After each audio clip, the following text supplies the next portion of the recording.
Bahrain has confirmed there have been attacks inside its territory.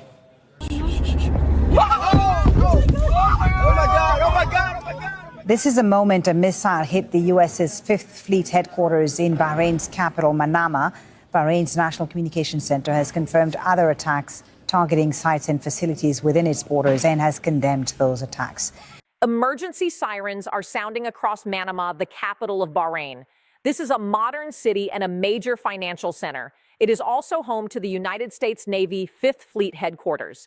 Then explosions are heard. Several loud blasts shake buildings. Smoke rises over the Jufair district, where the American naval facility is located. This headquarters directs United States naval operations throughout the Persian Gulf, the Red Sea, and the Arabian Sea. Iranian ballistic missiles are striking American military infrastructure on Allied territory. A direct strike has been confirmed.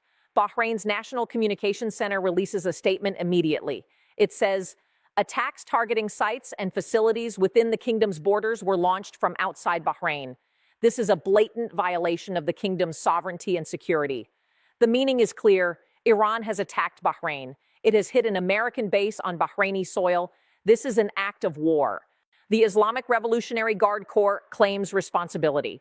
The Fars news agency reports an official IRGC statement. It says, all Israeli and United States military targets in the Middle East have been struck by powerful blows of Iranian missiles. This operation will continue relentlessly until the enemy is decisively defeated. Continue relentlessly. That is not a limited retaliation. That is a declaration of a sustained campaign. All American assets in the region are now targets. Let me explain what just happened.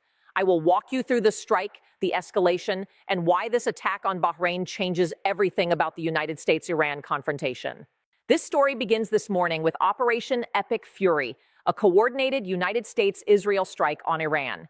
It was a massive attack targeting nuclear facilities, military infrastructure, offices connected to the Supreme Leader, and strategic command centers. President Donald Trump announced it in a video message. He said, drop arms or face death. These strikes are necessary to defend the American people. He then added that the purpose was regime change. He said the goal was to topple Ayatollah Ali Khamenei's government. This was not about containment or deterrence. It was about elimination. Israel and America together launched a preemptive strike. It was the largest military operation against Iran since the June 2025 12-day war. That June war ended with Operation Midnight Hammer. 7 B-2 bombers destroyed 3 nuclear sites at Fordo, Natanz, and Isfahan. Iran's response at that time was calculated. It was telegraphed in advance. Iran gave warning before striking Al Udeid Air Base in Qatar after the United States evacuated most aircraft. According to reporting about the Al Udeid strikes, Iran gave advance warning to Qatar and the United States hours before the attack. United States warplanes were evacuated. Satellite images showed the base was mostly empty. That was controlled escalation. Iran demonstrated capability while avoiding mass casualties and allowing space for de-escalation. Today is completely different. According to analysis from Middle East Eye, Iran's rapid retaliation against the United States-Israel attack with strikes across the Gulf shows the conflict is not confined like the 12-day war in June 2025. Iranian missiles landed in the Gulf with little warning. This shows that the conflict is viewed in Tehran as an existential threat to the Islamic Republic. Little warning is the major change. There was no telegraphing and no time for evacuation. It was an immediate response across multiple countries. Bahrain, Kuwait, Qatar, and the United Arab Emirates were all hit. All of them host United States military bases. All of them are American allies. According to the Fars news agency, Iran targeted 4 specific facilities: Al Udeid Air Base in Qatar, Ali Al Salem Air Base in Kuwait, Al Dhafra Air Base in the United Arab Emirates, and the United States Fifth Fleet Naval Base in Bahrain. 4 bases were struck in simultaneous, coordinated attacks across Gulf Cooperation Council nations. Let me explain each location, each target, and why each one matters. In Bahrain, the United States Naval Support Activity. Bahrain is located in the Jufair district of Manama. It is home to the United States Fifth Fleet headquarters. The Fifth Fleet commands approximately 40 warships. It operates across 2.5 million square miles from the Suez Canal to the Strait of Hormuz. The Strait of Hormuz is a critical choke point where 21 million barrels of oil per day flow, according to SSB Crack News reporting. The naval base in the Jubair district of Manama was targeted. Eyewitnesses reported loud explosions and rising smoke. Bahrain's state news agency confirmed the attack. This was a direct hit on the command and control center for all United States naval operations in the region. The Bahrain government responded immediately. Its statement described the attack as treacherous and a direct threat to the kingdom's security and the safety of its citizens and residents. It affirmed Bahrain's full right to respond and take all necessary measures to protect national security and preserve sovereignty. Full right to respond means Bahrain has been pulled into this war. It did not choose this. It hosts an American base and is now an Iranian target. In Kuwait, Ali Al Salem Air Base is located 38 kilometers from the Iraq border. It hosts a United States Air Force presence, including F-15, F-16, and A-10 aircraft. According to Al Jazeera Arabic, explosions were confirmed in Kuwait, which is home to the United States Central Command Forward Headquarters. CENTCOM oversees all American military operations in the Middle East. In Qatar, Al Udeid Air Base, the same facility Iran struck in June 2025, is the largest United States airbase in the Middle East, with up to 10,000 personnel when fully staffed. Qatar's defense ministry said it thwarted several attacks and dealt with the threat immediately upon detection. It stated that all missiles were intercepted before reaching Qatari territory. All intercepted. Qatar is claiming success. No confirmed hits. Patriot defense systems operated as designed. An Al Jazeera correspondent in Doha reported hearing at least a dozen explosions in the last few hours. Most sounded like Patriot defense missiles intercepting incoming Iranian missiles. There were heavy barrages, but no confirmed hits on Al Udeid. In the United Arab Emirates, Al Dhafra Air Base outside Abu Dhabi hosts United States Air Force tanker aircraft, reconnaissance assets, and F-35 aircraft. Explosions were reported in Abu Dhabi and Dubai, with large smoke plumes rising over financial districts. According to Middle East Eye, ballistic missiles striking Riyadh, Dubai, and Doha represent the worst-case scenario for Gulf monarchies that have promoted their capitals as safe centers for business and tourism. Those safe hubs are no longer secure. War has reached them. Glass towers, luxury hotels, and international airports are within range of Iranian ballistic missiles. Saudi Arabia was also hit. Explosions were reported in Riyadh, the capital city. No United States base was publicly identified there, but blasts were confirmed. In Iraq, an airport in the Kurdish region was targeted twice, according to an Al Jazeera correspondent. United States forces stationed in Erbil support the Iraqi government. This was systematic and comprehensive. Every American military position in the region was targeted at the same time. Now let me explain the weapons Iran used and what American forces faced. Iran launched short-range and medium-range ballistic missiles, according to United States officials. These included Shahab-3, Ghadr, and Sajil variants, with ranges between 800 and 2,000 kilometers, enough to reach anywhere in the Gulf from Iranian territory. The warheads carried conventional high-explosive fragmentation designed to destroy buildings, runways, and infrastructure. These missiles travel at speeds between Mach 5 and Mach 7, becoming hypersonic during the terminal phase, which makes them extremely difficult to intercept. They are launched from mobile, truck-mounted platforms that can move, hide, and avoid detection. According to analysis from the June 2025 strikes, Iran possesses thousands of ballistic missiles. Its production capacity exceeds its expenditure rate, meaning it can sustain a prolonged campaign. American defenses responded with Patriot batteries, terminal high-altitude area defense systems, and Aegis ships offshore. Qatar reports that all missiles were intercepted. Bahrain confirms that at least one strike hit its base. The difference suggests that some missiles penetrated defenses while others were stopped. Here is what makes this escalation more dangerous than June 2025. In June, Iran gave warning, allowed evacuation, and struck one base, Al Udeid, in a limited and controlled response. Today, there was no warning. There were multiple bases, multiple countries, and immediate retaliation. This is a broad response. The June conflict lasted 12 days and ended with diplomatic de-escalation. Both sides stepped back. Today, President Trump has announced a regime change goal, and Iran has vowed relentless continuation. There is no clear off-ramp. In June, Iran's nuclear program was attacked. It was serious but survivable. Facilities were damaged, and the program was delayed. Today, the conflict is seen in Tehran as an existential threat to the Islamic Republic. Existential means there are no limits, no restraint, and every option is being considered. President Trump's statement explains why.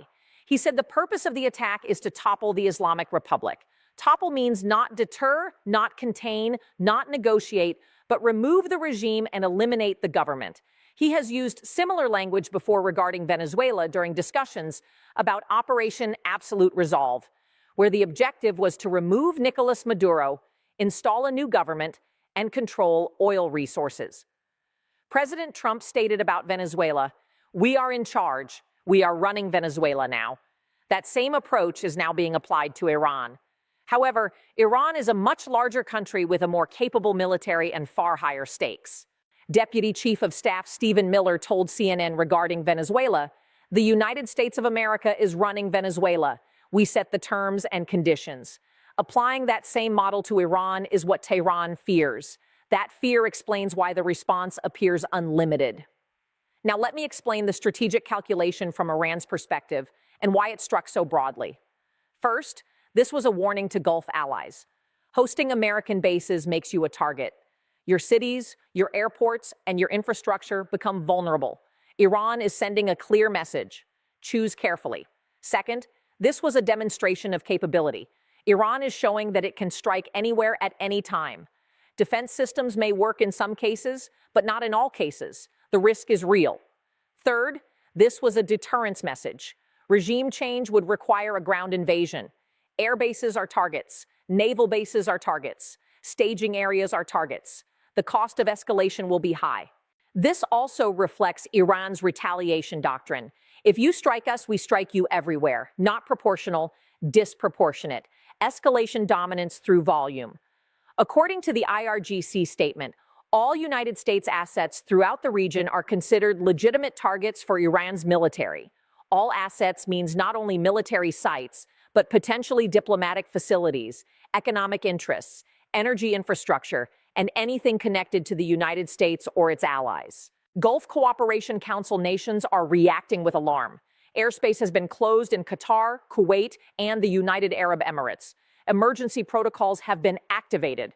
According to reports, Gulf states, especially Saudi Arabia, Oman, and Qatar, made a failed attempt to prevent the United States from launching its attack on Iran. They attempted diplomacy. They tried to prevent the strikes. They tried to avoid becoming a battlefield. That effort failed. Now missiles are falling on their capitals. Citizens are sheltering. Economies are under threat. Saudi Arabia is particularly vulnerable. Crown Prince Mohammed bin Salman has invested billions to transform Riyadh into a global business hub. The NEOM megacity project and economic diversification away from oil are central to that vision. All of that is threatened by ballistic missiles flying overhead. Explosions in the capital place war at the kingdom's doorstep. The United Arab Emirates faces the same risk. Dubai has positioned itself as a global financial center. Abu Dhabi promotes itself as a cultural and tourism destination. Stability is essential for that model. Smoke rising over Dubai damages that image. Investors can withdraw. Tourism can decline. The economic structure can weaken. Qatar hosted the 2022 World Cup and invested heavily in infrastructure. It has positioned itself as a neutral mediator in regional conflicts. Missiles over Doha challenge that neutrality. Qatar now faces a choice: remain aligned with the United States or risk becoming an Iranian target. It cannot comfortably be both. Now, let me explain what the United States faces. There is a military problem, a political problem, and a strategic problem. The Fifth Fleet headquarters has been hit. Command and control capabilities may be degraded. Communications may be disrupted. Naval operations may be complicated. Multiple bases are under threat. Forces are dispersed. Defenses are stretched. It is not possible to protect every location at all times. Allied confidence may be shaken. Gulf states could begin to question the reliability of the American security guarantee. If the United States cannot fully protect its own bases, how can it guarantee the safety of its allies? Escalation pressure is building. Members of Congress will likely demand a response. The public may expect retaliation. President Trump's credibility is directly involved, but the available options for escalation are limited. The United States has already struck Iran today. It has already announced a regime change objective. The next level of escalation would be extreme. Nuclear weapons would represent a dramatic and dangerous step. According to prior United States preparations, staffing at the Bahrain base had been reduced before the strike. Reporting from SSB Crack News stated that the United States scaled back staffing at the Bahrain base to essential personnel and repositioned naval vessels based on previous experiences during heightened tensions. Intelligence warnings existed. An attack was expected. Preparations were made. However, prevention was not complete. Some missiles penetrated defenses. That is the key lesson and the central danger. The United States operates some of the most advanced air defense systems in the world, including Patriot, THAAD, and Aegis systems.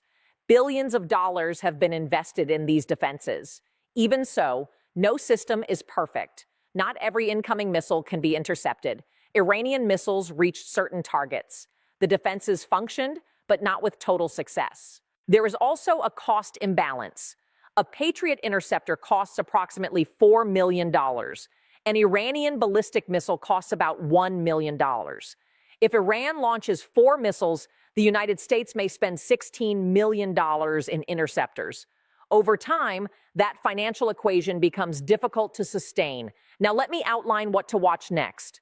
Signal 1, casualty reports from Bahrain. If American personnel were killed, pressure for a major retaliation will increase. If there are no casualties, there may be room for restraint. Signal 2, follow-up Iranian strikes. The IRGC stated that the operation will continue relentlessly. Will Iran sustain a prolonged campaign, or will it pause? Signal 3, the response of Gulf states. Will they expel American forces, demand stronger protection, restrict base operations, or openly choose sides? Signal 4, President Trump's next move. Will he escalate further, threaten extreme measures, or attempt regime change through covert operations, similar to prior discussions regarding Venezuela? Signal 5, the positions of Russia and China. Will they provide diplomatic protection to Iran, or will they distance themselves as global pressure increases? Signal 6, oil markets and the Strait of Hormuz. 21 million barrels of oil per day move through that corridor. If the strait is threatened, prices could rise sharply and supply chains could be disrupted. At this moment, the situation is breaking, developing, and fluid. Iran has demonstrated capability. It can strike American bases. It can threaten Gulf allies. It can increase the cost of intervention. However, it did not stop the American attack. It did not prevent Operation Epic Fury. It did not shield its leadership from strikes. Retaliation is not the same as defense. Punishment does not guarantee protection. Striking back does not equal victory. The United States and Israel launched strikes against Iran with the stated goal of toppling the government. Iran responded by striking American bases. Neither side has yet achieved its full strategic objective. The outcome of this conflict will depend on the next decisions made. Will the United States initiate a ground invasion? Will Iran close the Strait of Hormuz? Will allies reconsider their alignment? Will missile exchanges continue? This was a strike on Bahrain. The Fifth Fleet headquarters was hit. Iranian ballistic missiles were successful in certain cases. A wider Gulf War II may be beginning. Subscribe now and turn on notifications. This situation is developing by the hour. When the next escalation occurs, you will understand the context here first. Thank you for watching. Missiles are in the air. Military bases have been struck. The conflict is spreading. This is what happens when deterrence fails and both sides choose escalation over restraint.